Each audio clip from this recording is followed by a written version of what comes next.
कहानी को पूरा समझने के लिए कहानी के पिछले सभी भागों को ज़रूर देखें। उसका लिंक मैं आपको डिस्क्रिप्शन बॉक्स में दे दूँगी और साथ में कमेंट बॉक्स में पिन भी कर दूँगी, तो आप वहां से भी जाकर देख सकते हैं।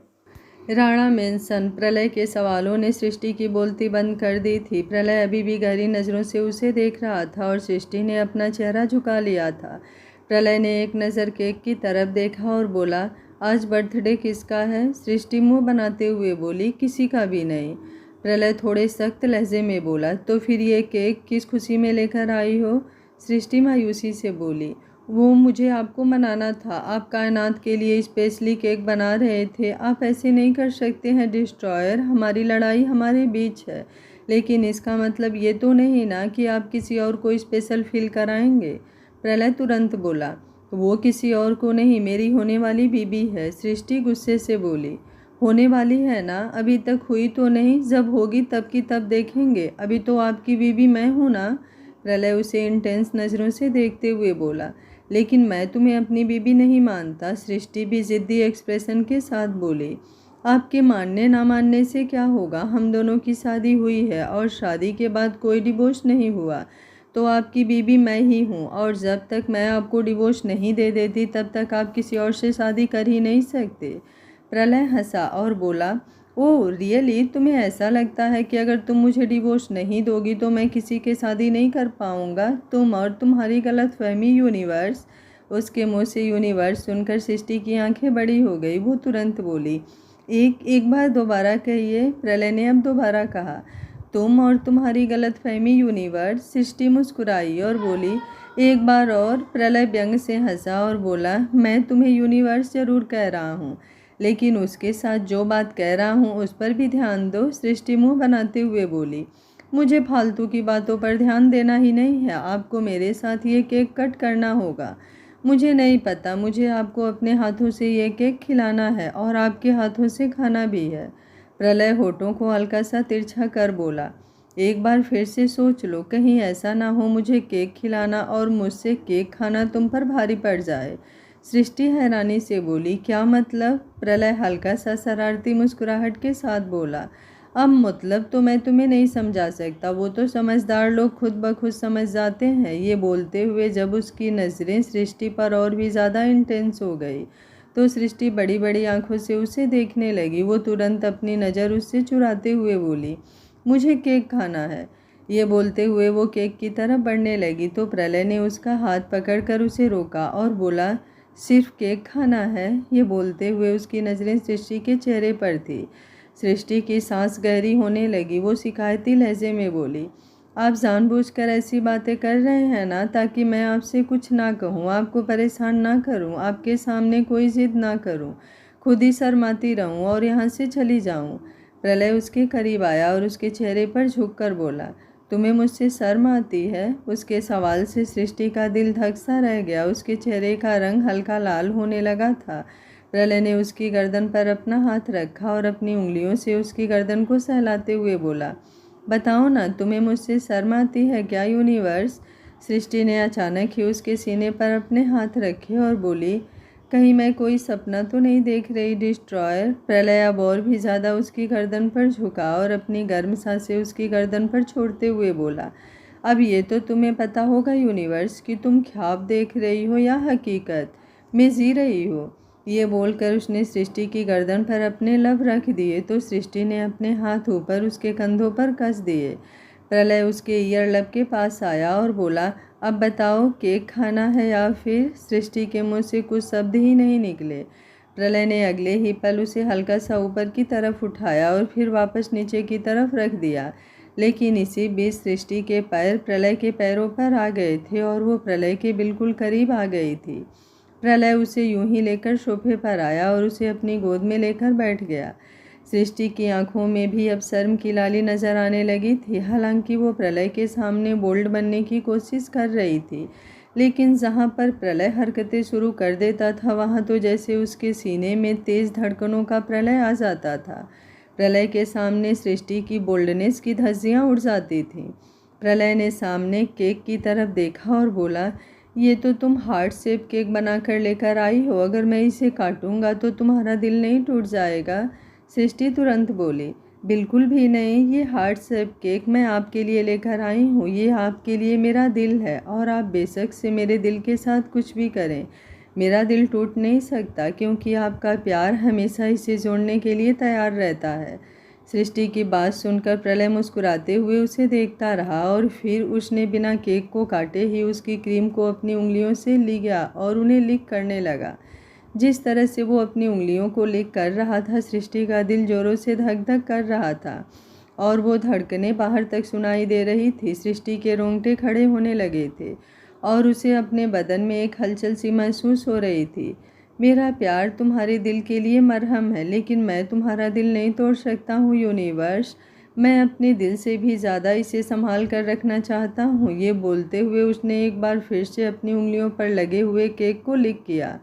सृष्टि ने हल्का सा अपना चेहरा घुमा लिया। प्रलय ने उसके गाल पर अपना हाथ रखा और उसके होठों की तरफ देखते हुए बड़ी हिम्मतोसी भरी आवाज़ में बोला, वैसे केक बहुत ज़्यादा टेस्टी है, तुम टेस्ट करना चाहोगी क्या? सृष्टि कुछ बोल ही नहीं पाई। इससे पहले ही प्रलय ने उसकी बोलती बंद कर दी और दोनों एक दूसरे के प्यार में खो गए। सुबह का वक्त, सृष्टि की आंखें खुली और उसके चेहरे पर मुस्कुराहट तैर गई। कल रात की बातें याद करते हुए उसका चेहरा शर्म से लाल हो रहा था। उसने अपना हाथ ऊपर की तरफ किया और फिर अपनी बगल में रखा, लेकिन जब उससे बगल की जगह खाली महसूस हुई तो उसने अपना चेहरा घुमाकर बगल में देखा। वहाँ पर प्रलय नहीं था। वो कुछ सोचते हुए बोली, डिस्ट्रॉयर कहाँ गए? ये बोलते हुए उसने हल्का सा ब्लैंकेट साइड कर अपना चेहरा ऊपर की तरफ उठाया और कमरे में इधर उधर नज़रें दौड़ाने लगी। पूरे कमरे में प्रलय कहीं भी नज़र नहीं आ रहा था। उसकी नज़रें अभी भी प्रलय को ढूंढ रही थी। तभी उसे महसूस हुआ कि वॉशरूम से पानी की आवाज़ें आ रही है। वो अपनी जगह से उठी और वॉशरूम की तरफ जाने लगी, लेकिन वो दरवाज़ा खोलकर अंदर जाती उससे पहले ही अंदर से दरवाज़ा खुला और प्रलय बाहर की तरफ आया। इस वक्त उसने अपनी कमर पर टॉवेल लपेट रखा था। सृष्टि ने जैसे ही उसे देखा बस उसकी तरफ देखती ही रह गई। हालांकि अब वो प्रलय को 24 घंटे अपनी नज़रों के सामने देख सकती थी, लेकिन उसे देखने का मन सृष्टि का कभी भरता ही नहीं था और इस लुक में तो प्रलय बहुत ही ज़्यादा जानलेवा लगता था। सृष्टि चाह कर भी उस पर से अपनी नज़रें नहीं हटा सकती थी। वो प्रलय के बिल्कुल करीब हुई और उसके सीने पर अपना हाथ रखने लगी, लेकिन तभी प्रलय साइड हट गया और सामने मिरर की तरफ चला गया। सृष्टि ने हैरानी से उसे देखा, लेकिन शायद प्रलय जल्दबाजी में होगा, ये सोचकर वो तुरंत उसके पीछे पीछे आई और पीछे से उसने प्रलय को अपनी बाहों में सुबह सुबह चिपक क्यों रही हो? दूसरों के होने वाले पति से आया और उन्हें में शर्म नहीं आ रही करते हुए बोला। उसकी बात सुनकर सृष्टि की आंखें बड़ी हो गई। वो कुछ पल उसे यूं ही देखती रही और फिर उसके बिल्कुल करीब आकर उसके सीने पर अपना हाथ रखते हुए बोली, आप एक बार फिर से नाराज़ हो गए मुझसे, लेकिन अब तो मैंने कुछ किया ही नहीं, तो अब क्यों नाराज़ हो रहे हैं आप? प्रलय तुरंत बोला, एक बार फिर से कहना क्या चाहती हो? पहले मैं कब माना जो मैं दोबारा नाराज़ होऊंगा? सृष्टि मुस्कुराई और बोली, कैसी बातें कर रहे हैं आप? कल रात हमारे बीच जो सब कुछ हुआ वो आपके मानने के बाद ही उसकी बात पूरी होती उससे पहले ही प्रलय हैरानी से बोला, कल रात हम दोनों के बीच क्या हुआ? सृष्टि का चेहरा एकदम एक्सप्रेशन लेस हो गया। प्रलय ने अपनी भौहें उचकाई। सृष्टि धीमे से और लड़खड़ाती हुई आवाज़ में बोली, कल रात हम दोनों के बीच?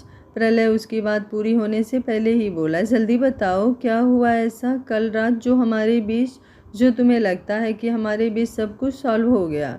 जहाँ तक मुझे याद है कल रात तो हमारे बीच कुछ हुआ ही नहीं। इनफैक्ट कल रात तो मैं रूम में ही नहीं आया। मैं तो कल पूरी रात घर से बाहर था। वो क्या है, मैं और कायनात उसका बर्थडे सेलिब्रेट करने के लिए घर से बाहर गए हुए थे। उसकी बात सुनकर सृष्टि का दिल धक सा रह गया। उसे इतना बड़ा वहम नहीं हो सकता। वो तुरंत बोली, आप झूठ क्यों बोल रहे हैं डिस्ट्रॉयर? आप जानबूझकर मुझे परेशान कर रहे हैं ना? देखिए अब आपने मुझे बहुत परेशान कर लिया। अब आप प्लीज़ मुझे परेशान करना बंद कीजिए। बहुत हो गया, अब मुझसे और ज़्यादा बर्दाश्त नहीं होता। कल रात इतना सब कुछ हुआ, उसके बाद आप इससे मुकर नहीं सकते।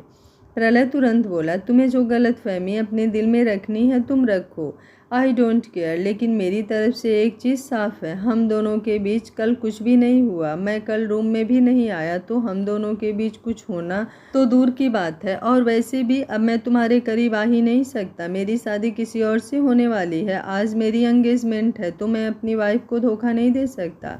तुम्हारा पता नहीं, लेकिन मैं अपने रिश्तों पर यकीन भी पूरा रखता हूँ और उनके यकीन के साथ खेलना भी नहीं। ये बोलकर वो वापस मिरर की तरफ घूम गया। सृष्टि की आंखों में नमी तैरने लगी। वो एक गहरी सांस लेकर प्रलय के सामने आकर खड़ी हुई और बोली, मतलब आप क्या कहना चाहते हैं कि कल हमारे बीच कुछ भी नहीं हुआ? कल जिस तरह से आपने मुझे केक आईमुन मुझ पर केक लगाकर खुद से खाया, उसकी बातें सुनकर प्रलय के चेहरे के एक्सप्रेशन कुछ अलग ही हो गए थे।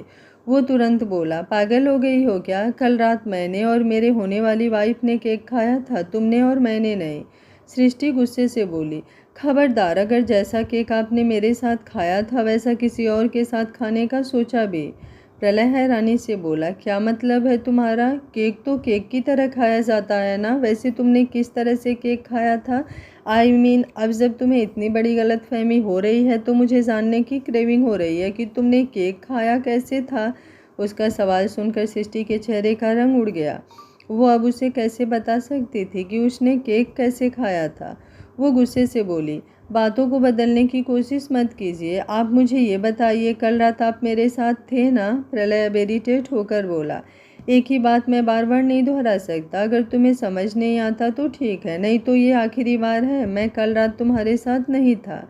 सृष्टि गुस्से से बोली, मतलब आपने कल मुझे वो केक भी नहीं खिलाया? प्रलय चिढ़ते हुए बोला, कैसा केक? सृष्टि को अब और भी ज़्यादा गुस्सा आने लगा। उसने तुरंत टेबल की तरफ देखा और बोली, ये वाला केक। लेकिन तभी उसकी बोलती एकदम से बंद हो गई, क्योंकि कल वो जो केक प्रलय के लिए लेकर आई थी वो वैसे का वैसा टेबल पर रखा था। उसे बिल्कुल भी छेड़ा तक नहीं गया था। ऐसा लग रहा था जैसे वो बेचारा अभी तक इंतज़ार में हो कि कोई आएगा और उसे कट करेगा। वो तुरंत टेबल के पास आई और उस केक को हैरानी से देखने लगी। उसने गुस्से से मुंह बनाया और वापस प्रलय के पास आकर बोली, ये सब आपका बनाया हुआ झूठ है। मैं पागल नहीं हूँ जो मुझे इस तरह की गलतफहमियाँ होंगी। प्रलय तुरंत बोला, अब ये तो तुम्हें पता होगा, लेकिन मुझे झूठ बनाने की और झूठ बोलने की ज़रूरत नहीं है। मैं जो बोलता हूँ मुँह पर बोलता हूँ। ना ही मैं तुम्हारे करीब आया हूँ और ना ही मेरे तुम्हारे करीब आने के इरादे हैं। नाउ प्लीज़ गेट लॉस्ट, मुझे ऑफिस के लिए तैयार होना है। ये बोलकर वो क्लोजेट की तरफ बढ़ गया और अपने कपड़े निकाल कर चेंजिंग रूम में चला गया। सृष्टि ने गुस्से से अपनी मुट्ठियां कस ली। उसने कुछ सोचते हुए तुरंत अपने चेहरे को, अपनी गर्दन को छूना शुरू कर दिया, क्योंकि अगर उसे केक लगा होगा तो ज़रूर उस पर चिपचिपी हो रही होगी, लेकिन उसे कोई भी चिपचिपी महसूस नहीं हो रही थी। पर उसे अपनी बॉडी में हल्का हल्का पेन महसूस हो रहा था, जिसका मतलब साफ था कि वो जो सोच रही है वो सही है। लेकिन प्रलय ने उसका दिमाग पूरी तरह से घुमा दिया था। उसने अपना माथा पीटा और बोली, ये कैसे सपने देखने लगी हूँ मैं? कितना ठरकी दिमाग हो गया है मेरा। डिस्ट्रॉयर तो मेरी तरफ प्यार से देखते तक नहीं है और मैं उनके साथ कैसे कैसे सपने देख रही थी। ये बोलते हुए उसके चेहरे की हवाइयाँ उड़ी हुई थी। प्रलय कपड़े पहनकर वापस आया तो सृष्टि ने उसे देखते हुए मुंह बनाया। प्रलय ने अपने कंधे उचकाए। सृष्टि ने क्लोजेट में से अपने कपड़े लिए और बाथरूम की तरफ चली गई। प्रलय के चेहरे पर हल्की सी मुस्कुराहट तैर गई। कुछ देर बाद सृष्टि तैयार होकर नीचे हॉल में आई। उसके कदम बहुत तेज़ी से चल रहे थे। इस वक्त उसने एक येलो कलर की साड़ी पहनी हुई थी, जिसका ब्लाउज़ काफ़ी ज़्यादा बोल्ड था, जिसमें उसकी डीप नेक और उसकी बैकलेस कमर की वजह से वो बहुत ही ज़्यादा हॉट एंड अट्रैक्टिव लग रही थी। उसकी नज़र नीचे आते ही प्रलय को ढूंढ रही थी, लेकिन प्रलय उसे कहीं भी नज़र नहीं आया। तभी कायनात उसकी तरफ देखते हुए बोली, प्रलय को ढूंढ रही हो? सृष्टि गुस्से से बोली, तुमसे मतलब? मैं बेशक से कुछ भी ढूंढूं, कुछ भी करूं, मैं तुम्हें क्यों जवाब दूं? कायनात हंसी और बोली, तुम्हारे जवाब बता रहे हैं कि मेरा सवाल सही था। खैर, मैं तुम्हें बता दूं, वो ऑफिस गया है। वो क्या है ना, आज हमारी एंगेजमेंट है तो उसे शाम से पहले ही फ्री होना है, इसलिए वो जल्दी ऑफिस चला गया। आज उसकी एक इम्पॉर्टेंट मीटिंग भी है होटल हयात में, शायद, जो कल होने वाली थी लेकिन हुई नहीं। सृष्टि मुँह बनाते हुए बोली, तुम मुझे बताओगी? मैं उनकी पर्सनल असिस्टेंट हूँ, सब जानती हूँ मैं उनकी मीटिंग कहाँ है और कहाँ नहीं। आई बड़ी होटल हयात वाली। ये बोलकर वो तुरंत वहाँ से दूसरी तरफ चली गई। कायनात ने पलटकर उसकी तरफ देखा और फिर अपने रूम में वापस चली गई। वहीं सृष्टि कुसुम जी के पास आई। उसने सबसे पहले प्रांस को उनसे लिया और उसे अपने सीने से लगा लिया, लेकिन सृष्टि के पास आकर प्रांस रोने लगा। वो हैरानी से बोली, माँ, ये रो क्यों रहा है? कुसुम जी जल्दी से बोली, क्योंकि इसे फ़िलहाल तुम नहीं मैं चाहिए हूँ। ये बोलकर उन्होंने प्रांस को सृष्टि की गोद से ले लिया तो सृष्टि हैरानी से उसकी तरफ देखने लगी। वो प्रांस को देखकर मुंह बनाते हुए बोली, 2-4 दिन तुम पर अच्छे से ध्यान नहीं दिया तो तुम तो बिल्कुल ही बदल गए। तुम बिल्कुल अपने डैडी पर गए हो, वो भी ऐसे ही हैं और तुम भी अब उनकी तरह बनते जा रहे हो। लेकिन एक बार उन्हें सही कर लेने दो, उसके बाद मैं तुम्हारी अच्छे से खबर लूँगी। ये बोलते हुए उसने प्रांस के चेहरे को अपनी उंगलियों से हल्का सा दबाया और गोल गोल घुमाया। कुसुम जी मुस्कुराते हुए बोले, तुम उसे जल्दी से फिट करवा दो क्योंकि अभी इसे भूख लगी होगी, वरना बाद में ये पिएगा नहीं। मैं तब तक तुम्हारा लंच रेडी करवा देती हूँ। सृष्टि उन्हें रोकते हुए बोली, नहीं माँ, आज तो मैं डिस्ट्रॉयर के साथ ही स्पेशल लंच करूँगी। कुसुम जी ने हैरानी से उसकी तरफ देखा। सृष्टि कुछ सोचते हुए बोली, मैं भी देखती हूँ वो कब तक मुझे इग्नोर करते हैं। आज तो वो मुझे अपने हाथों से खाना खिलाएंगी ही। ये तो मेरी भी ज़िद है। ये बोलते हुए उसके चेहरे पर ज़िद्दी एक्सप्रेशन नज़र आ रहे थे। कुछ ही देर में वो प्रांस को फिट करवाने के बाद वहाँ से चली गई और फिर गाड़ी में बैठकर राणा इंडस्ट्रीज़ के लिए निकल गई। जैसे ही वो राणा इंडस्ट्रीज़ में आई उसे पता चला कि प्रलय अपनी मीटिंग के लिए पहले ही निकल चुका है। वो मुस्कुराई और बोली, आपको क्या लगता है डिस्ट्रॉयर, ऐसे करके आप मुझे रोक लेंगे? बिल्कुल भी नहीं। बड़ा शौक चढ़ा है ना आपको एंगेजमेंट करने का, तो मैं भी देखती हूँ आप कैसे एंगेजमेंट करते हैं। ये बोलते हुए वो तुरंत प्रलय के केबिन से बाहर निकल कर वापस पार्किंग एरिया में आई और गाड़ी में बैठकर होटल हयात के लिए निकल गई। वहीं दूसरी तरफ होटल हयात, प्रलय इस वक्त वहाँ के सबसे लग्जीरियस रूम में बैठा था। सामने मिस्टर तुषार उसकी तरफ देखते हुए बोले, आपकी पर्सनल असिस्टेंट आपके साथ नहीं आई हैं क्या मिस्टर राणा? आई मीन वो हमें प्रोजेक्ट की डिटेल्स दे देती। प्रलय तुरंत बोला, क्यों? प्रोजेक्ट की डिटेल्स के लिए पर्सनल असिस्टेंट का आना ज़रूरी है क्या? मैं आपको वो डिटेल्स नहीं दे सकता। मिस्टर तुषार हैरानी से प्रलय को देखने लगे क्योंकि हर मीटिंग में प्रलय तो बस अपनी जगह पर बैठा रहता था। वो अपना हाथ तक नहीं हिलाता था। ऐसे प्रोजेक्ट की डिटेल्स वगैरह समझाना तो दूर की बात है। प्रलय ने टेबल पर रखा हुआ लैपटॉप ऑन किया और उस पर प्रोजेक्ट से रिलेटेड फाइल खोलने लगा। लेकिन तभी उसे पता चला कि वो फाइल एक पासवर्ड से सिक्योर है। मिस्टर तुषार तुरंत बोले, आप हमें डिटेल्स तो दे सकते हैं मिस्टर राणा, लेकिन उसके लिए आपके पास पासवर्ड होना ज़रूरी है और लगता है वो पासवर्ड आपकी पर्सनल असिस्टेंट के पास है। वैसे आपका आपकी पर्सनल असिस्टेंट के साथ कोई इशू चल रहा है क्या, जो आप उसे अपने साथ? उनकी बात पूरी होती उससे पहले ही रूम का दरवाज़ा खुला और सृष्टि मुस्कुराते हुए अंदर आई और बोली, बिल्कुल भी नहीं, मेरा और मिस्टर राणा का कोई भी इशू नहीं चल रहा है। आई मीन कोई भी ऐसा इशू नहीं चल रहा है जिससे हम दोनों के बीच कोई प्रॉब्लम हो। बस बात इतनी सी है कि वो मुझे परेशान नहीं करना चाहते थे, इसलिए इस मीटिंग में लेकर नहीं आए, है ना मिस्टर राणा? मिस्टर तुषार सृष्टि की बात सुनकर तुरंत मुस्कुराते हुए बोले, लगता है मिस्टर राणा आप अपनी पर्सनल असिस्टेंट का बहुत ख्याल रखते हैं। सृष्टि तुरंत मुस्कुराते हुए बोली, जी बिल्कुल, बहुत ख्याल रखते हैं ये मेरा। मिस्टर तुषार ने अब सृष्टि की तरफ देखा और उनकी नज़रें हल्की गहरी हो गई। वो जिस तरह के आदमी थे प्रलय बहुत अच्छी तरह से जानता था, इसलिए वो सृष्टि को वहाँ पर नहीं लेकर आया था। लेकिन सृष्टि इस बात से बिल्कुल अनजान थी। वो अपने चेहरे पर मुस्कुराहट लिए ही आगे की तरफ आई और लैपटॉप पर पासवर्ड एंटर करने लगी। उसका वो स्लीवलेस ब्लाउज और उसकी खूबसूरत सी कमर पर मिस्टर तुषार की नज़र जा रही थी और वो बड़ी ही डीप वॉइस में बोले, वैसे मानना पड़ेगा मिस्टर राणा, जैसी आपकी पर्सनल असिस्टेंट है उसका ख्याल रखना तो बनता है। सृष्टि उसकी बातों को ना समझ मुस्कुराते हुए प्रलय को देख रही थी और प्रलय की गुस्से से मुट्ठियां कस गई थी। सृष्टि मिस्टर तुषार की तरफ देखते हुए बोली, तारीफ़ के लिए थैंक यू। अब मैं आपको प्रोजेक्ट की सारी डिटेल्स बता देती हूँ। ये बोलते हुए सृष्टि लैपटॉप पर कुछ टाइप कर रही थी। तभी मिस्टर तुषार ने उसके हाथ पर अपना हाथ रख दिए। उनका हाथ सृष्टि के हाथ पर देखकर प्रलय के जबड़े खस गए। अगले ही पल वो मिस्टर तुषार के गिरेबान को पकड़ने वाला था, लेकिन तभी सृष्टि ने अपना हाथ मिस्टर तुषार के हाथ के नीचे से निकाला और बोली, क्या हुआ मिस्टर तुषार, आपको कोई प्रॉब्लम है क्या? मिस्टर तुषार हंसे और बोले, नहीं नहीं, मुझे कोई प्रॉब्लम नहीं है। वो एक्चुअली क्या है ना, मैं अपने बिजनेस पार्टनर्स का वेट कर रहा था। मैं चाहता था कि वो जब यहाँ पर आ जाए तभी आप मुझे इस प्रोजेक्ट की सारी डिटेल्स बताएं। ऐसे में आपको भी कम मेहनत करनी पड़ेगी और मुझे भी आपके साथ वक्त बिताने का मौका मिल जाएगा। सृष्टि हैरानी से बोली, क्या मतलब है आपका? वहीं प्रलय मिस्टर तुषार की बातें और उनकी हरकतों से अब और भी ज़्यादा फ्रस्ट्रेट हो रहा था।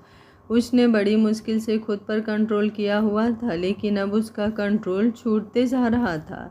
सृष्टि भी गहरी नज़रों से मिस्टर तुषार को देख रही थी। मिस्टर तुषार अपनी बात संभालते हुए बोले, मतलब है आपका काम देखने का वक्त मिल जाएगा। आप इस प्रोजेक्ट के अलावा बताइए, आपको किस किस चीज़ में दिलचस्पी है? सृष्टि अब मिस्टर तुषार की हरकतों को थोड़ा बहुत समझ रही थी। वो तुरंत बोली, मुझे काम से काम रखने में दिलचस्पी है, फालतू की बातों में दिलचस्पी बिल्कुल भी नहीं है। मुझे अच्छा लगेगा अगर आप भी काम से काम रखें तो। उसकी बात सुनकर मिस्टर तुषार के एक्सप्रेशन चेंज हो गए। वो तुरंत प्रलय की तरफ देखते हुए बोले, आपकी पर्सनल असिस्टेंट काफ़ी बोलती है। प्रलय भी सर्द लहजे में बोला, मैंने सिर्फ अपनी पर्सनल असिस्टेंट को जॉब दी है, उसे ज़ुबान नहीं जो मैं उसकी ज़ुबान पर कंट्रोल रखूँगा। उसे किसके सामने क्या बोलना है और क्या नहीं, ये उसकी पर्सनल चॉइस है, इसमें मैं कुछ नहीं कर सकता। मिस्टर तुषार को प्रलय की बात पर गुस्सा आया, लेकिन उन्होंने हंसकर टाल दिया और बोले, आप तो मेरी बातों का गुस्सा मान गए।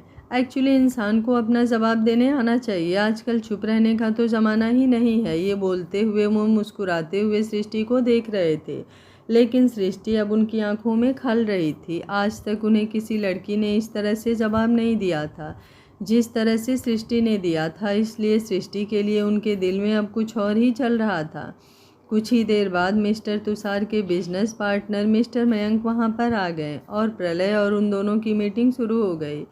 सृष्टि ने अपना प्रोजेक्ट सारा उन्हें समझाया, हर एक चीज़ की डिटेल दिया और उसके बाद मिस्टर तुषार ने प्रलय से अपना हाथ मिलाया और बोले, आपके साथ मीटिंग करके अच्छा लगा। ये प्रोजेक्ट तो हमने सारा डिस्कस कर लिया है, अब जल्द ही इस पर वर्क भी किया जाएगा।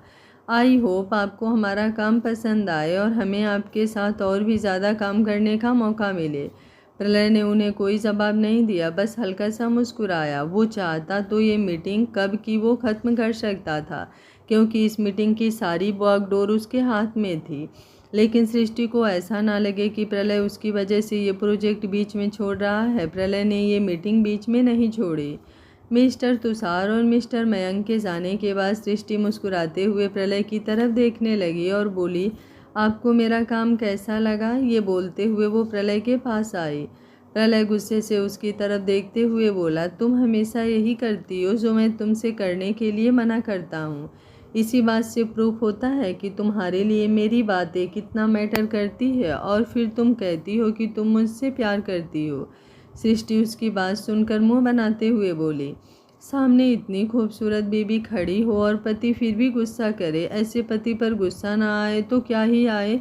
मैं जानती हूँ आप मुझे यहाँ पर देखकर नाराज़ हैं, लेकिन वो नाराज़गी मैं दूर करना बहुत अच्छी तरह से जानती हूँ। बाहर आते ही उसने अपनी नज़रें पूरे कॉरिडोर में दौड़ाई। वो देखना चाहती थी कि वहाँ पर मिस्टर तुषार या फिर मयंक तो नहीं है ना। सृष्टि ने तुरंत आकर उसे पीछे से हक किया और बोली, अच्छा ठीक है, आगे से मैं आपकी हर एक बात मानूंगी, पर प्लीज़ ऐसे नाराज़ तो मत रहिए ना डिस्ट्रॉयर। प्रलय ने उसके हाथ खुद पर से हटाए और इरिटेट होते हुए बोला, कितनी बार समझाऊं तुम्हें, मैं तुम्हारा कोई डिस्ट्रॉयर नहीं हूँ। तुम यहाँ पर मेरी पर्सनल असिस्टेंट के हिसाब से आई हो तो मुझे अपना बॉस कहो। बॉस नहीं कह सकती तो मिस्टर राणा भी चलेगा, लेकिन इसके अलावा मुझे और कोई नाम से बुलाओगी तो मैं तुम्हारी आवाज़ सुनूंगा तक नहीं।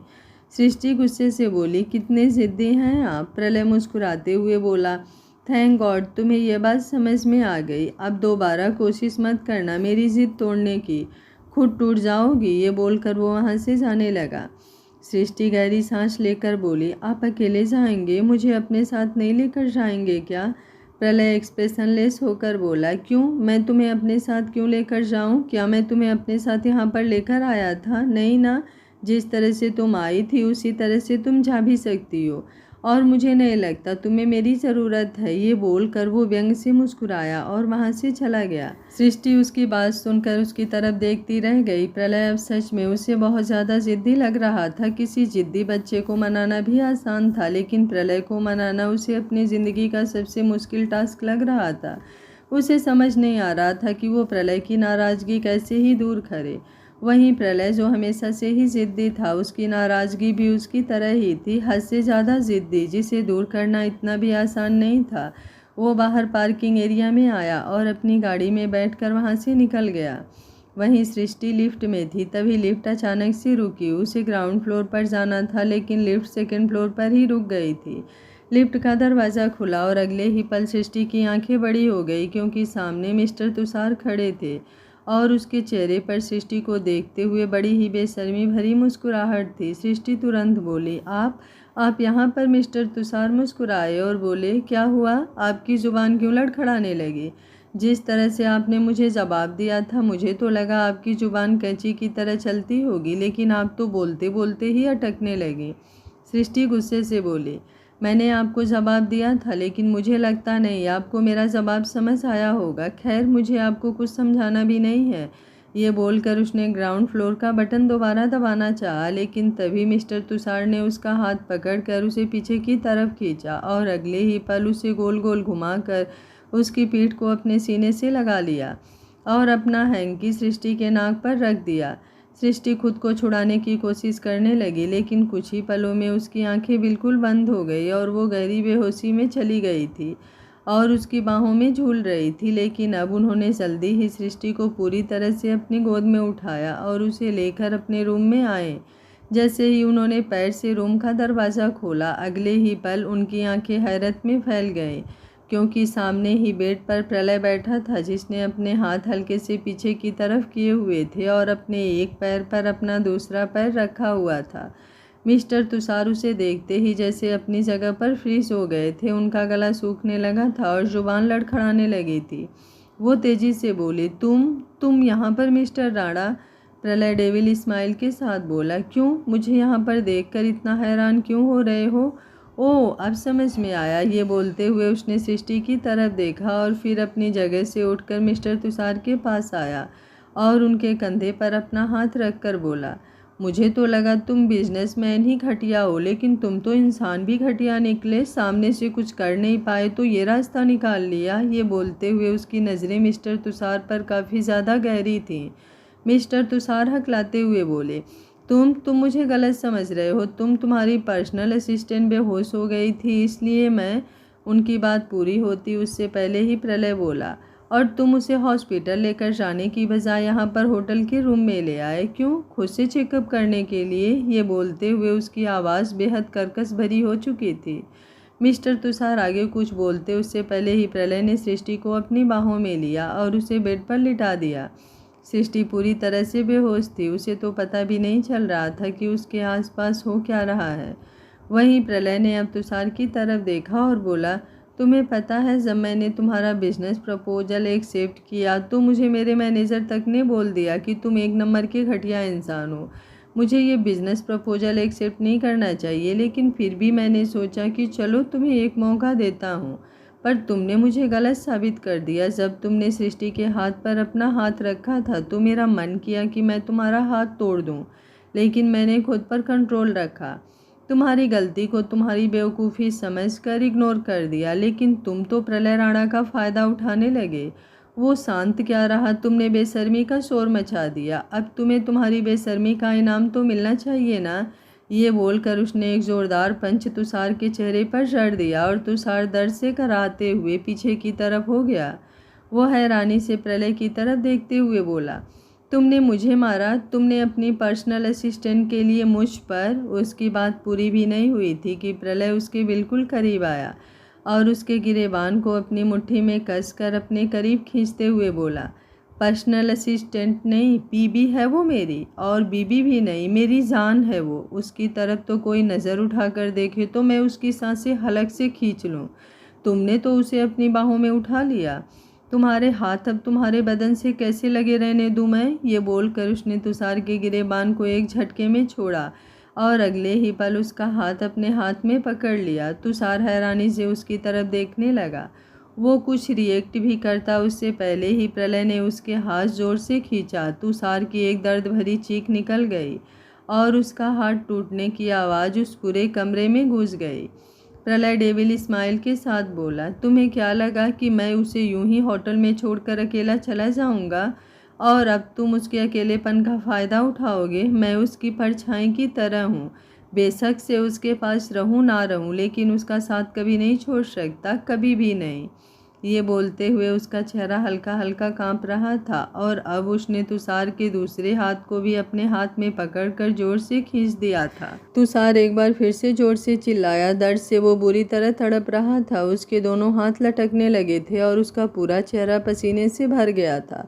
वो पूरी तरह से कांप रहा था और प्रलय उसे देखते हुए डेविल स्माइल दे रहा था। अब उसने एक नज़र सृष्टि की तरफ देखा और उसके होठों पर तिरछी मुस्कुराहट आ गई।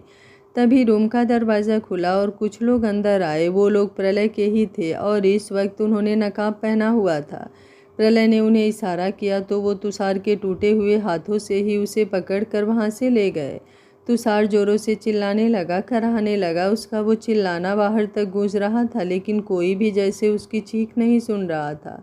उसके जाने के बाद प्रलय ने दरवाज़ा बंद किया और सृष्टि की तरफ देखा। सृष्टि अभी भी बेड पर बेहोश थी। प्रलय उसकी तरफ देखते हुए गहरी मुस्कुराहट के साथ बोला, तुम बड़ा कहती हो ना, तुम्हें मुझसे प्यार है, तुम अब हमारे रिश्ते को अच्छे से निभाओगी, मुझ पर यकीन करोगी और मेरी बातें मानोगी। अब देखता हूँ तुम अपनी बातों पर कितना खरा उतरती हो। ये बोलकर उसने अपनी शर्ट के बटन खोलने शुरू कर दिए थे। उसकी नज़रें सृष्टि पर और भी ज़्यादा गहरी होती जा रही थी। अपनी शर्ट उतार कर उसने साइड में फेंकी और बिल्कुल सृष्टि के करीब आ गया। वो सृष्टि के चेहरे पर झुका और उसकी गर्दन पर अपने लब रख कर उसे लब बाइट देने लगा।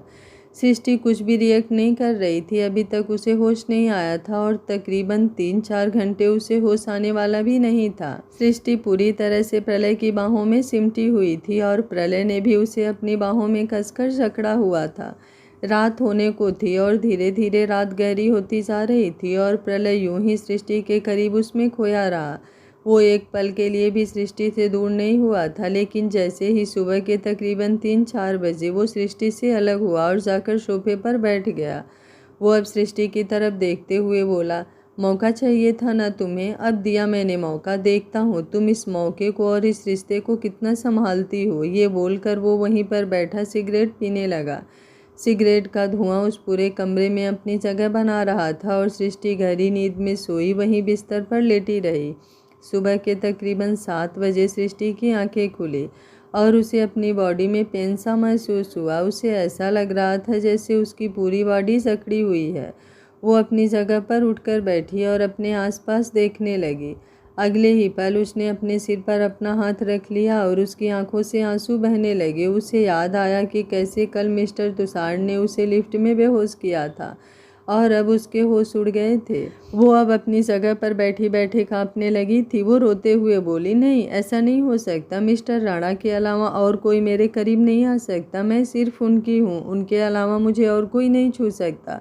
ये सब गलत है। मुझे उनसे बात करनी होगी। मुझे बताना होगा कि मुझसे बहुत बड़ी गलती। ये बोलते हुए उसकी सांस फूल रही थी। उसकी आंखों से आंसू एक पल भी नहीं रुक रहे थे। वो रूम से बाहर निकली और सीधा होटल से बाहर आ गई। इस वक्त उसका चेहरा डर से कांप रहा था। उसे जल्द से जल्द प्रलय के पास जाना था। कुछ ही देर में उसकी गाड़ी राणा मेंशन आई। वो जब घर से अंदर आई तो कुसुम जी ने हैरानी से उसकी तरफ देखा और बोली, तुम कहाँ थी सृष्टि? मैं कल पूरी रात तुम्हारा इंतज़ार करती रही, लेकिन तुम घर ही नहीं आई।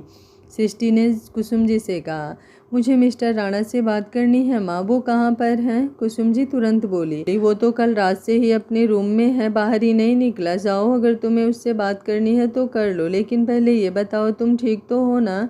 सृष्टि ने अपना सर हाँ में हिलाया और तुरंत सीढ़ियाँ चढ़ते हुए प्रलय के रूम की तरफ आई। उसने रूम का दरवाज़ा खोला और अंदर आते ही उसकी नज़र प्रलय पर गई, जो बेड पर आराम से सो रहा था। उसे यूं आराम से सोते हुए देख सृष्टि को हद से ज़्यादा गुस्सा आया। उसके साथ इतना सब कुछ हो गया और प्रलय आराम से बेड पर सो रहा था। उसे बिल्कुल उम्मीद नहीं थी कि प्रलय उसे यूं छोड़ देगा। वो पूरी रात घर नहीं आई और उसने उसे ढूंढने की कोशिश भी नहीं की। वो प्रलय के पास आई और उसे कंधे से हिलाते हुए बोली, उठिए डिस्ट्रॉयर, मुझे आपसे बात करनी है। प्रलय को उसकी आवाज़ साफ सुनाई दे रही थी, लेकिन उसने सृष्टि को कोई भी जवाब नहीं दिया। सृष्टि ने अब उसे एक बार फिर से दोनों कंधों से हिलाया और बोली, प्लीज़ डिस्ट्रॉयर उठिए ना, मुझे आपसे बहुत इम्पोर्टेंट बात करनी है, प्लीज़ मेरी बात सुनिए। प्रलय ने अपनी आंखें मसलते हुए करवट ली, फिर अपनी आंखें खोलकर सृष्टि की तरफ देखते हुए बोला, क्या है, क्यों सुबह सुबह मेरी नींद खराब कर रही हो? सृष्टि गुस्से से बोली, यहाँ पर सब कुछ बर्बाद हो गया और आपको नींद खराब होने की पड़ी है। प्लीज़ उठिए ना डिस्ट्रॉयर, मुझे आपसे कुछ कहना है। प्रलय अपनी जगह पर उठकर बैठा और बोला, बताओ क्या कहना है। सृष्टि गहरी गहरी सांसें लेने लगी। प्रलय ने एक बार फिर से कहा, अब बताओ मुझे क्या कहना है तुम्हें। अब तक तो मुझे ऐसे उठा रही थी जैसे ना जाने कौन सा तूफान आ गया हो, और अब एकदम से शांत हो गई। जल्दी बताओ क्या कहना चाहती हो। सृष्टि रोते हुए बोली, मुझसे बहुत बड़ी गलती हो गई डिस्ट्रॉयर। प्रलय व्यंग से बोला, अगर और कुछ कहना चाहती हो तो बताओ, ये बात तो बहुत पुरानी है, तुम गलतियां नहीं करती हो, तुम बहुत ही ज़्यादा गलतियां करती हो, एक आधी ऊपर नीचे हो भी गई तो कोई बात नहीं। ये बोलकर प्रलय अपनी जगह से उठा और सामने काउंटर की तरफ गया जहाँ पर उसकी सिगरेट वगैरह की बॉक्स रखी थी। उसने सिगरेट बॉक्स में से निकाली और उसे अपने होठों में दबा लिया, लेकिन उसे लाइटर से जलाता उससे पहले ही सृष्टि उसके पास आई और बोली, मैं इतनी बड़ी प्रॉब्लम में हूँ, मेरे साथ इतना सब कुछ हो गया और आप इसे इतनी लाइटली ले रहे हैं। आपको पता भी है कल मेरे साथ क्या हुआ। कल मीटिंग के बाद मुझे आप होटल में ही छोड़कर आ गए। आपने एक बार भी नहीं सोचा कि मेरे साथ क्या हो सकता है और क्या नहीं। आप जानते भी हैं कल पूरी रात। उसकी बातें सुनते हुए प्रलय की आंखें बड़ी हो गई थी। उसे यकीन नहीं हो रहा था कि सृष्टि सच में उसे सब कुछ बता रही है। उसे तो लगा सृष्टि उसे कुछ भी नहीं बताएगी, डर कर चुप होकर बैठ जाएगी, लेकिन यहाँ तो सृष्टि जैसे उसे सब कुछ बताने के मूड में थी। सृष्टि रोते हुए बोली, कल पूरी रात। ये बोलते बोलते अचानक से रुक गई। प्रलय ने उसे गहरी नज़रों से देखा और बोला, कल पूरी रात क्या? सृष्टि एकदम से पलट गई और एक बार फिर से गहरी गहरी सांसें लेते हुए बोली, कल पूरी रात। प्रलय इरिटेट होकर बोला, कल पूरी रात क्या? सृष्टि ने पलटकर उसकी तरफ देखा और फिर उसके पास आकर अचानक से ही उसकी गर्दन में अपनी बाहें लपेटकर बड़े ही अदा से बोले, कल पूरी रात मेरी डिस्ट्रॉयर मुझसे प्यार करते रहे। आपको पता है मेरे डिस्ट्रॉयर ने मुझे कहाँ कहाँ प्यार किया? यहाँ पर। ये बोलते हुए उसने अपनी गर्दन पर अपनी उंगलियां रखी, अपने चेहरे पर रखी, अपने गालों पर रखी और अपने होठों पर। उसकी बातें सुनकर प्रलय के होश उड़ चुके थे। वहीं सृष्टि के चेहरे पर अब तिरछी मुस्कुराहट तैर रही थी। प्रलय ने उसे तुरंत खुद से दूर किया और बोला, क्या बकवास कर रही हो? सृष्टि हल्का सा मुस्कुराई और बोली, माना परसों रात मैंने ख्वाब देखा था जो कि आपके हिसाब से ख्वाब था, लेकिन मेरे ख्याल से तो वो हकीकत ही थी। लेकिन कल रात जो हुआ वो ना ख्वाब था और ना ही मेरी कोई इमेजिनेशन, वो सिर्फ और सिर्फ प्यार था डिस्ट्रॉयर। ये बोलते हुए वो एक बार फिर से प्रलय के करीब आई और उसने प्रलय के सीने पर अपना हाथ रखकर बड़ी ही सेडिक्टिव नज़रों से उसे देखना शुरू कर दिया। प्रलय का गला सूखने लगा। उसे पता नहीं था कि सृष्टि उसे ऐसे क्लीन बोल्ड कर देगी, लेकिन प्रलय भी कहाँ इतनी आसानी से मानने वाला था। वो गुस्से से सृष्टि को खुद से दूर करते हुए बोला, तुम्हारी कुछ भी बकवास सुनने में मुझे बिल्कुल भी इंटरेस्ट नहीं है। तुम्हें क्या लगता है कि तुम कुछ भी कहोगी और मैं मान जाऊंगा? मैं कल रात तुम्हारे साथ था ही नहीं, तो मैं तुम्हें कोई प्यार वार कैसे कर सकता हूँ? सृष्टि हैरानी से बोली, ओह रियली? मतलब कल रात आपका भूत मेरे साथ था? लेकिन मुझे लगता है भूत तो कैमरे में कैप्चर नहीं होते, लेकिन फिर ये आपकी फुटेज। ये बोलते हुए उसने अपना फ़ोन प्रलय के सामने किया तो उसके होश उड़ गए। उसे समझ नहीं आया कि सृष्टि के फ़ोन में प्रलय की रिकॉर्डिंग कैसे आई, जिसमें वो सृष्टि के चेहरे को बड़े ही प्यार से चूम रहा था। वो उसके बालों को सहला रहा था और कभी उसके नाम को चूमता, कभी गालों को, कभी माथे को, तो कभी उसके होठों को। कभी उसे अपनी बाहों में ले लेता तो कभी खुद उसे अपने ऊपर लिटा लेता। सृष्टि प्रलय के एक्सप्रेशन देख रही थी और प्रलय के एक्सप्रेशंस देखकर उसकी मुस्कुराहट और भी ज़्यादा लंबी होती जा रही थी। इधर प्रलय ये सब देखकर उसके होश उड़ चुके थे। वो तुरंत सृष्टि से उसका फ़ोन खींचते हुए बोला, मुझे नहीं पता था कि तुम इस तरह की वीडियो एडिटिंग करने लगी हो। सृष्टि हैरानी से बोली, वाह, अपनी चोरी पकड़ी गई तो आपने तो मेरा प्रोफेशन ही बदल दिया। नहीं मिस्टर राणा, आई मीन मेरे प्यारे डिस्ट्रॉयर, मैंने अपना प्रोफेशन नहीं बदला है। मैं आज भी आपकी पर्सनल असिस्टेंट हूँ। हाँ, वीडियोग्राफी तो मुझे थोड़ी बहुत आती है, लेकिन इस तरह की वीडियो थोड़ी ना बनाऊँगी। वैसे इसके आगे की वीडियो भी है, आप देखना चाहें तो देख सकते हैं। प्रलय के एक्सप्रेशन इस वक्त बहुत अजीब थे। उसकी चोरी पकड़ी गई है, इस बात पर उसे खुद पर ही बहुत शर्मिंदगी महसूस हो रही थी, लेकिन सृष्टि के सामने वो कुछ बोल नहीं पा रहा था। सृष्टि मुस्कुराते हुए बोली, वो क्या है ना, जब आप वॉशरूम गए थे तो मैंने कहा क्यों ना अब थोड़ा सा गेम बदल दिया जाए। अब हर बार मेरा ही पोपट बनता रहेगा क्या? नहीं ना, कभी कभी आपका भी तो बनना चाहिए, तभी तो मज़ा आएगा। ये बोलकर उसने अपनी आईब्रो उचकाई तो प्रलय गुस्से से बोला, मुझे टक्कर देने की कोशिश कर रही हो? सृष्टि तुरंत बोली, बिल्कुल भी नहीं, आप तो प्रलय राणा हैं। लेकिन इतना जान लीजिए डिस्ट्रॉयर कि मैं भी सृष्टि प्रलय राणा हूँ। आपसे बढ़कर तो कभी नहीं हो सकती, लेकिन आपसे कम भी नहीं हूँ। प्रलय व्यंग से हंसा और बोला, तुम्हारी गलत फहमी है कि तुम सृष्टि प्रलय राणा हो। मैं तुम्हें अपनी बीबी नहीं मानता। आज मैं कायनात से एंगेजमेंट करने वाला हूँ। वैसे मैंने तुम्हारे लिए ड्रेस सेलेक्ट किए हैं। वो क्या है ना, तुम मेरी खास मेहमान हो, इसलिए मैंने सोचा तुम्हारे लिए ड्रेस और ज्वेलरी मैं खुद सेलेक्ट करूं। सृष्टि तुरंत बोली, अगर आपको ये सब करना ही था तो आप मुझे पहले बता देते। मैंने ऐसे ही अपने पैसे खर्च किए, मेरे पास तो पहले ही बहुत कम पैसे होते हैं। वो क्या है ना, अब प्रलय राणा मेरी जेब में नहीं है तो मेरी जेब थोड़ी हल्की रहती है, पर फिर भी पूरे 8 लाख का लहंगा लिया था मैंने, अब वो बेकार हो गया। उसके मुँह से 8 लाख का लहंगा सुनकर प्रलय हैरान था। जब उनकी शादी हुई थी तो प्रलय ने एक बार उसे शॉपिंग करवाई थी, तब सृष्टि 50,000 की ड्रेस पर ही बेहोश होने क्यों थी, और अब उसने खुद से 8 लाख का लहंगा लिया था, वो भी प्रलय की एंगेजमेंट पर पहनने के लिए। प्रलय को ऐसा लग रहा था जैसे सृष्टि ने एक बार फिर से उसका पोपट कर दिया हो। वो तुरंत बोला, डोंट वरी, वो लहंगा किसी और फंक्शन में काम आ जाएगा। सृष्टि भी जल्दी से बोली, ऐसे कैसे काम आ जाएगा? वो एंगेजमेंट की थीम के हिसाब से था। क्या हम एक काम कर सकते हैं, एंगेजमेंट 2 बार कर सकते हैं क्या? प्रलय का अब चेहरा बिल्कुल ही उतर गया। वो गुस्से से बोला, मुझे ऑफिस जाना है, सारा दिन तुम्हारी बकवास सुनने के लिए यहीं बैठा रहूँगा। ये बोलकर वो दरवाजे की तरफ बढ़ने लगा तो सृष्टि तुरंत उसे रोकते हुए बोली, कम से कम कपड़े तो पहन लीजिए। आप बॉक्सर में ऑफिस जाएंगे क्या? आपको शर्टलेस देखकर अगर लेडीज स्टाफ बेहोश हो गया तो आपकी एंगेजमेंट बीच में ही रह जाएगी। उसकी बात सुनकर प्रलय के कदम रुक चुके थे। उसने तुरंत अपनी तरफ देखा तो वो और भी ज़्यादा शक पका गया। वो तुरंत अब वॉशरूम की तरफ चला गया। सृष्टि उसकी हालत देखकर हंसी और मन ही मन बोली, मुझे जलाने की कोशिश कर रहे हैं ना आप? मैंने भी अगर आपके मुँह से नहीं कहलवा दिया ना कि आपकी बीबी छोड़ो, आपकी गर्लफ्रेंड, आपका क्रश, सब कुछ मैं हूँ, तो मैं भी सृष्टि प्रलय राणा नहीं। वहीं वॉशरूम के अंदर शावर के नीचे खड़े प्रलय के कानों में सृष्टि की बातें गूंज रही थी। उसका कहना कि प्रलय राणा अब उसकी जेब में नहीं, उसे उस दिन की याद दिला रहा था जब प्रलय ने उससे कहा था कि जब प्रलय राणा उसकी जेब में है तो उसे किसी चीज़ की क्या ही कमी। वो कुछ सोचते हुए बोला, तुम्हारी याददाश्त अभी तक क्यों नहीं आई? डॉक्टर ने कहा था कि अगर कुछ वक्त में तुम्हारी याददाश्त नहीं आई तो तुम्हारी मेमोरी लॉस हमेशा के लिए हो जाएगी। तो क्या अब तुम्हें कुछ भी याद नहीं आएगा? खैर, कुछ भी याद ना आए तो ही बेहतर है। उस मानव की गंदी यादें तुम्हारे जहन में आए, ऐसा तो मैं बिल्कुल भी नहीं चाहता। ये बोलते हुए उसके चेहरे पर मानव के लिए गुस्सा साफ नजर आ रहा था। कुछ ही देर में शाम हो चुकी थी और सृष्टि अपने रूम की बालकनी में खड़ी थी। प्रलय और कायनात दोनों बाहर गार्डन में थे और दोनों एक साथ खड़े थे।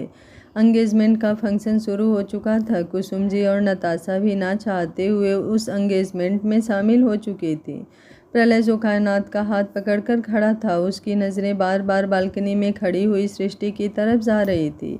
सृष्टि प्रलय की तरफ देखते हुए बोली, ये तो गलत बात है डिस्ट्रॉयर, गुस्सा दिखाने में आप कभी पीछे नहीं हटते, लेकिन जब प्यार दिखाने की बारी आती है तो आप मुझे तड़पा कर रख देते हैं।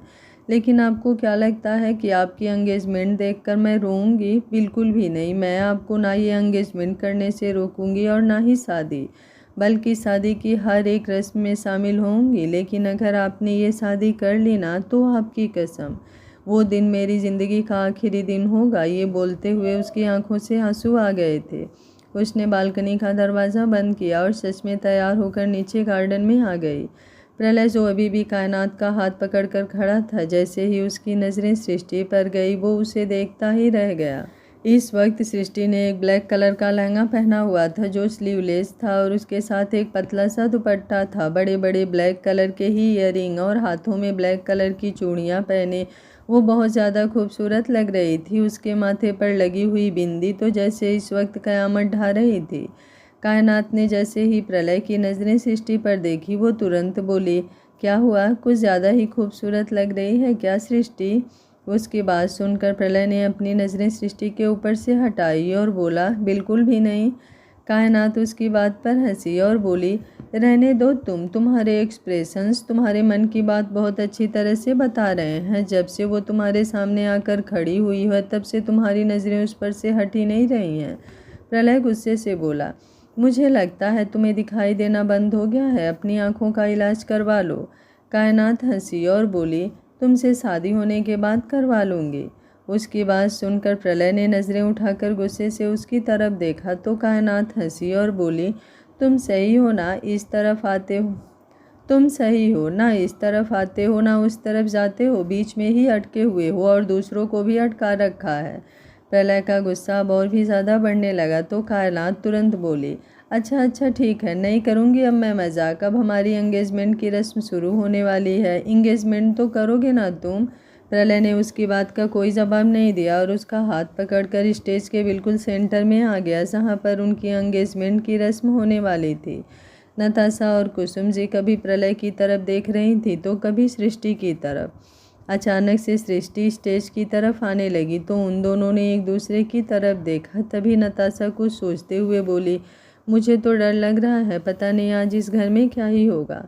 कुसुम जी उसे शांत करते हुए बोली, तुम फिक्र मत करो, जो भी होगा सही होगा। इतना तो मैं जानती हूँ कि ये दोनों एक दूसरे के बिना नहीं रह सकते, लेकिन कब तक एक दूसरे को यूं ही तड़पाते रहेंगे इस बात का कोई अंदाज़ा नहीं। आई होप प्रलय जल्दी अपनी जिद छोड़ दे और सृष्टि भी उसे मना ले। नताशा कुछ सोचते हुए बोली, एंगेजमेंट की रस्म कौन करवाता है मॉम? आई मीन रिंग वगैरह कौन लेकर जाता है स्टेज पर? कुसुम जी तुरंत बोली, वो तो तुम जाओगे ना, हालांकि प्रलय नाराज है, लेकिन ये रस्म तो तुम्हें ही करनी होगी। नताशा अपना सिरनामे हिलाकर बोली, अब ये रस्म मैं नहीं कर रही हूँ मॉम, क्योंकि ये रस्म कोई और कर रहा है। कुसुम जी कुछ समझी नहीं, उन्होंने हैरानी से पूछा, कौन? नताशा ने सामने स्टेज की तरफ देखने का इशारा किया तो कुसुम जी ने तुरंत स्टेज की तरफ देखा जहाँ पर सृष्टि अपने हाथों में एक बड़ी सी थाल लिए स्टेज पर आ रही थी। उस थाल में फूल बिखरे हुए थे और उन फूलों के बीच प्रलय और कायनात दोनों के लिए रिंग के बॉक्स रखे हुए थे। सृष्टि के चेहरे पर इस वक्त बेहद लंबी स्माइल थी जो प्रलय को हल्का हल्का गुस्सा दिला रही थी। उसका उस स्टेज पर आना प्रलय को बिल्कुल भी अच्छा नहीं लग रहा था। सृष्टि जैसे ही स्टेज पर आई और प्रलय और कायनात के पास खड़ी हुई, प्रलय ने उसे घूर कर देखा और बोला, बस अब यही बचा था ना तुम्हारे लिए? सृष्टि मुस्कुराते हुए बोली, ये क्या बात हुई डिस्ट्रॉयर, मैं यहाँ पर आपकी एंगेजमेंट में खुश हो रही हूँ और आप अपना मूड ऑफ कर रहे हैं, बेवजह गुस्सा कर रहे हैं। आप तो चाहते थे ना कि मैं आपकी एंगेजमेंट में शामिल हो जाऊं, तो मैंने सोचा शामिल होने से कहाँ बात बनेगी, अच्छे से शामिल हुआ जाए, इसलिए मैं अपने हाथों से आप दोनों की एंगेजमेंट की रस्म करवाने आई हूँ। देखिए, आपके लिए रिंग्स भी लेकर आई हूँ। ये बोलते हुए उसने अपने हाथों में पकड़ी हुई प्लेट की तरफ देखा। प्रलय उसकी बात सुनकर मुस्कुराया और बोला, क्यों नहीं, तुम्हारे हाथों से अगर ये एंगेजमेंट होगी तो हम दोनों की शादी भी बहुत अच्छे से होगी, तुम्हारी ब्लेसिंग जो हमारे साथ होगी। सृष्टि भी जबरदस्ती मुस्कुराई। उसने अपने हाथों में पकड़ी प्लेट प्रलय की तरफ बढ़ाते हुए बोला, अब जल्दी से एक दूसरे को रिंग पहनाइए। प्रलय गुस्से से दांत पीसते हुए बोला, तुम्हें ज़्यादा जल्दी है? सृष्टि ने तुरंत अपना सरनामे हिलाया और बोली, नहीं, पंडित जी को ज़्यादा जल्दी है। ये बोलकर उसने साइड में खड़े हुए पंडित जी की तरफ देखा जिन्होंने मंत्र पढ़ने शुरू भी कर दिए थे। कायनात ने प्लेट में से रिंग ली और प्रलय के हाथों की तरफ बढ़ा दी। प्रलय का हाथ हल्का हल्का कांपने लगा था। बेशक से वो सृष्टि पर कितना ही गुस्सा क्यों ना कर ले, कितना ही उस पर अपनी नाराज़गी क्यों ना उतारे, लेकिन उसका दिल सिर्फ और सिर्फ सृष्टि के लिए धड़कता था। वो सृष्टि के लिए किस हद तक पागल है ये सिर्फ वही जानता था और थोड़ा थोड़ा तो सृष्टि भी उसे समझने लगी थी। वो प्रलय के एक्सप्रेशन ही नोटिस कर रही थी। प्रलय ने जब अपना हाथ आगे नहीं बढ़ाया तो सृष्टि प्रलय की तरफ देखते हुए बोली, क्या हुआ? अगर कोई प्रॉब्लम है तो बताइए ना डिस्ट्रॉयर। प्रलय एक गहरी सांस लेकर बोला। जाऊँ यहाँ से? सृष्टि तुरंत बोली। क्यों? मैं क्यों जाऊँ यहाँ से? प्रलय गुस्से से बोला। अगर अभी इसी वक्त तुम यहाँ से नहीं गई ना सृष्टि, तो तुम बहुत पछताओगी। उसकी बात सुनकर सृष्टि एकदम हैरान रह गई। इस वक्त प्रलय का चेहरा हद से ज़्यादा गुस्से से कांप रहा था। प्रलय को परेशान करना हो तो सृष्टि कभी पीछे नहीं हटती थी, लेकिन उसके गुस्से से तो वो भी पंगे नहीं लेती थी। इसलिए वो तुरंत वो प्लेट एक लड़की के हाथों में पकड़ा कर वहाँ से चली गई। उसकी खुद की आंखों में आंसू आ गए थे। वो पीछे की तरफ आकर खड़ी हुई तो प्रलय ने अपना हाथ कायनात की तरफ बढ़ाया, और जैसे ही कायनात ने उसका रिंग फिंगर की तरफ देखा, उसके चेहरे पर एक तकलीफ उभर आई। प्रलय की रिंग फिंगर पर बहुत बड़ा कट लगा हुआ था। उस जख्म से खून रिस रहा था और ऐसा लग रहा था जैसे वो कट जानबूझकर लगाया हो और उसे खुला छोड़ दिया हो। कायनात हैरानी से बोली, ये क्या हुआ है प्रलय? ये सब कहीं तुमने जानबूझकर तो? प्रलय एकदम एक्सप्रेशन लेस होकर बोला। दूसरी फिंगर में रिंग पहनाओ। कायनात कुछ बोलने को हुई, लेकिन प्रलय गुस्से से बोला, तुमसे जितना कहा गया है उतना करो, जल्दी से रिंग मेरी इस फिंगर में पहनाओ। ये बोलते हुए उसने अपनी लिटिल फिंगर की तरफ इशारा किया तो कायनात ने उसकी लिटिल फिंगर में वो रिंग पहना दी। कायनात प्रलय की तरफ देखते हुए बोली, मैंने तुम्हें इस फिंगर में रिंग तो पहना दी, लेकिन तुम बेशक से बताओ या ना बताओ, लेकिन मैं जानती हूँ कि तुम्हारे हाथ पर यह कट कैसे लगा और क्यों लगा। प्रलय ने गहरी नज़रों से उसे देखा और बोला, अपना हाथ दो। कायनात ने मुस्कुराते हुए अब उसे अपना हाथ आगे की तरफ बढ़ाया तो प्रलय ने उसका हाथ अपने हाथ में थाम लिया। अगले ही पल उसकी नज़रें सामने की तरफ गई, जहाँ पर सृष्टि खड़ी थी और उसकी आंखों में आंसू थे। उसकी आंखों में आंसू देखकर एक पल के लिए प्रलय का दिल कांप उठा। जिस लड़की के चेहरे पर मुस्कुराहट लाने के लिए वो कुछ भी कर सकता था, आज वो खुद उसकी आंखों में आंसुओं का कारण बन रहा था। वहीं सृष्टि ये देखकर नहीं रो रही थी कि प्रलय कायनात को रिंग पहना रहा था, बल्कि उसकी नज़रें तो प्रलय के दूसरे हाथ पर थी, जिस पर से खून की कुछ बूंदें नीचे ज़मीन पर गिरी थी। मतलब वो कट प्रलय ने अभी भी अपने हाथ पर लगाया था, लेकिन कैसे, ये ना कायनात को पता चला था ना सृष्टि को। सृष्टि प्रलय की तरफ देखते हुए बोली, खुद को तकलीफ दे रहे हैं, लेकिन सब कुछ ठीक नहीं करेंगे ना आप डिस्ट्रॉयर? ना मुझे माफ़ करेंगे, ना अपना गुस्सा छोड़ेंगे, खुद भी तड़पेंगे और मुझे भी तड़पाएंगे, लेकिन ये नाराज़गी नहीं छोड़ेंगे। अगर आप लोगों को प्रलय और सृष्टि का गुस्से भरा नोक झोंक और गुस्से भरा रोमांस पसंद नहीं आ रहा है तो आप मुझे कमेंट बॉक्स में अपनी राय दे सकते हैं। मैं जल्द से जल्द इस कहानी को काट पीट कर ख़त्म कर दूंगी। लेकिन अगर आप लोगों को पसंद आ रहा है तो ये कहानी अभी थोड़ी और लंबी चलेगी। उम्मीद करती हूँ आप लोग अपनी राय कमेंट बॉक्स में ज़रूर देंगे। वीडियो पसंद आ रहा है तो लाइक शेयर एंड चैनल को सब्सक्राइब कर लीजिएगा। Thank you for watching. मिलते हैं कहानी के अगले भाग में।